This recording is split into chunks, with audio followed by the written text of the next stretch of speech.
Friends, we come to you with another message on the underworld of departed spirits. We mentioned the last time the 5 departments in the underworld, ending with the idea of the lake of fire being the eternal hell and perdition of all rebels in the universe. Eternal death and eternal punishment are certainly taught in Scripture. The lake of fire is called the Gehenna of fire in the New Testament. It's called the second death 5 times, the lake of fire 5 times. Jesus speaks of it as the Gehenna fire or hell fire, it's translated. In Matthew 5:22, 18:9, Mark 9, he mentions it 3 times, and then he mentions it as a fire, everlasting fire, which shall never be quenched, 3 times in Mark 9, 1 time in Matthew 18, 2 times in Matthew 25.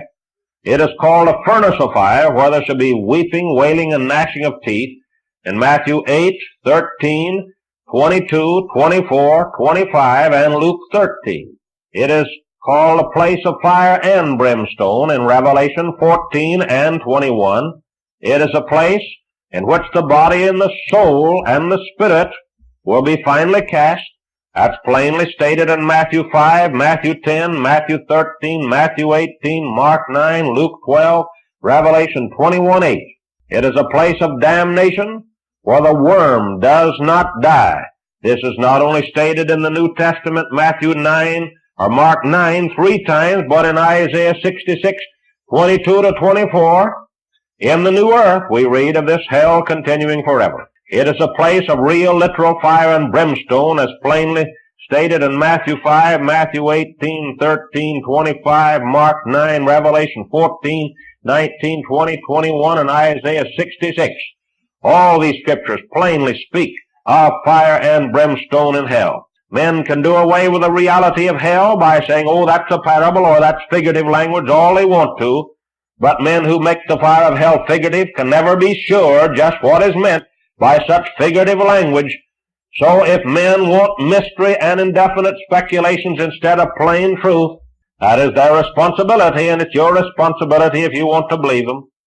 Out of 542 times the word fire is used in Scripture, it is used in a figurative sense only a very few times. And in these references, the figurative meaning is always clear. There's always a literal truth conveyed by a figurative statement. Always something definite taught. But in such plain, literal, descriptive passages as we have seen concerning hell, we cannot do anything but believe that hell is real, the fire is real, because it is spoken of as a lake of fire, burning with smoke and brimstone. Real smoke is pictured as coming from the abyss in Revelation 9, and real fire is mentioned in so many dozens of places in connection with the subject. Nothing is to be gained by denying that there is real fire in hell. Unbelief in a literal hell damns many thousands of souls yearly, but faith in the Bible hell saves thousands of people yearly. Faith in the hell itself does not save, but it does cause men to turn to God and to a true saving faith in Jesus Christ, which will save the soul. Eternal death simply means eternal separation from God. The second death simply means the second separation from God. That's all it means. The word destroy in the Bible does not mean annihilation. It simply is from a Greek word apolumai, which literally means to destroy in the sense of to kill the body, or to punish by torment, or to cut off spiritual life, or to lose something, or really to mar. That's the idea. The word perish is from the same Greek word, has the same idea. Never means annihilation any place it is used in the Bible. If it means annihilation in one place, then substitute the word annihilation every place where the words destroy and perish are found, and you will see how inconsistent such a theory is. The word consume must be understood also in the same light, or substitute the word annihilation where the word consume is found, and you'll see it doesn't make sense either. The words burned up in Malachi 4:1 are sometimes used to teach annihilation of the wicked, but that passage refers to the battle of Armageddon and not to hell in any sense. At the battle of Armageddon, fire will come down from heaven and devour many people, fulfilling Malachi 4:1, 2 Thessalonians 1:7-10, where we read of the fire coming from God out of heaven, also Ezekiel 38:17-21. So the Bible plainly teaches the eternity of hell and the eternal punishment of men who persist in rebellion against God. Now, as to the English word hell, it's a translation from two words, Sheol of the Old Testament and Hades of the New Testament. Sheol is translated grave 29 times and hell 31 times and pit 3 times. The translator should have been consistent and translated hell in every place.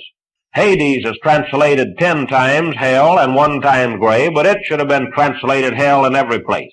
The Greek words for hell and the grave are entirely different. So are the Hebrew words. The Hebrew word for grave is quibur, which is the equivalent of our English word grave, burying place, sepulcher, or sepulchres.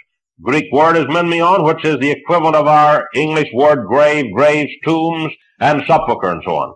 But the Hebrew word Sheol and the Greek word Hades describe a different place from the grave. For we read of Sheol that the body never goes there, never in the plural, never located on the face of the earth. Body never goes there, as we've said. Individual Sheol is never mentioned. Man never puts anyone into a Sheol. Man digs and never digs or makes a Sheol or a Hades. Man never touches one, never located on the face of the earth. God alone puts men into Sheol and Hades. It's a place of wrath, a place of sorrow, a place that is deep, and a place where men go into in a moment, a place that is naked before God, a place for the wicked only, while all the righteous and the wicked who die go to the grave. A place for the soul, a place where men are conscious, a place where men are fully conscious, and it's a place where there are conversations, and a place where there is prayer, place where there is real pain and suffering and comfort, as it were, like in the case of Lazarus. We have many, many statements that it is a place of torment, a place of feelings, a place of pain, a place of suffering, a place of memory, a place of consciousness, and even a place of bliss. Well, there were 2 departments there, as we've already explained. But when it comes to the grave, why, it's never the place of the soul, according to any scripture. It's always located on the surface of the earth. It's in the plural and in the singular. The body always goes to the grave. Individual graves are mentioned 79 times, but never an individual Sheol or a Hades. Man never puts anybody into a Sheol, but men are put into graves. Men never digs a Sheol, but they do dig graves. Men never touch a Sheol or a Hades, but they do touch graves. And so the story goes. We could repeat time and time again many dozens of contrasts between the Bible statements about Sheol and Hades and the Bible statements about the grave, or quibur menmio. Now, thus, we have to recognize then that hell is not the grave, and grave is not hell. For there are no pains and consciousness and sorrow and memory and conversations in the grave as we read about such things in hell. We read many, many times of pains in Sheol and of conversations there, of full consciousness.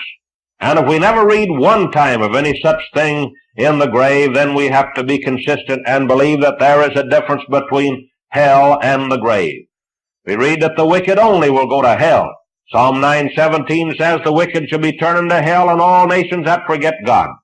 And we know that all the righteous who die go to the grave just like the wicked. So many statements like that would not mean anything if there wasn't a difference between the place called hell and the place called the grave in the Bible. The Bible speaks of Christ's soul going into Sheol. We know that his body was put in the tomb. Thou wilt not leave my soul in Sheol, neither wilt thou suffer thine Holy One to see corruption, referring to the grave. Sheol is located in the lower parts of the earth, according to Psalm 63:9, and with Ephesians 4:7-11. Christ descended into the lower parts of the earth, and he led captivity captive. That is, he took all the captive souls out of that place. It's spoken of as the heart of the earth, or the center of the earth, Matthew 12:40. And the nether parts of the earth Ezekiel 31:14 to 18 and 32:18.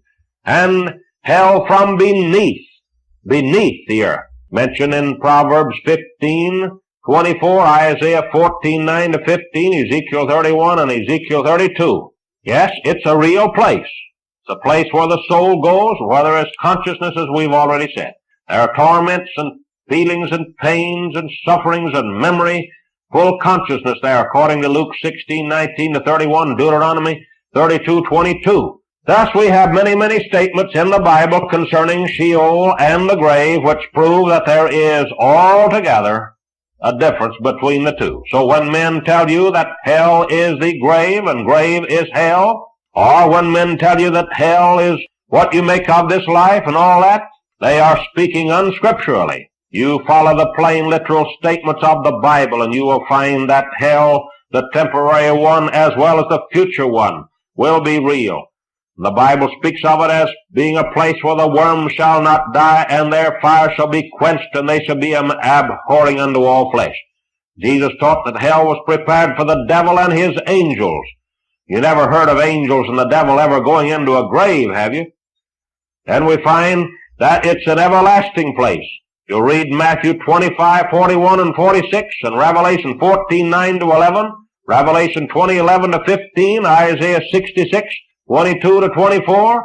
All these scriptures plainly describe hell as continuing even in the new earth.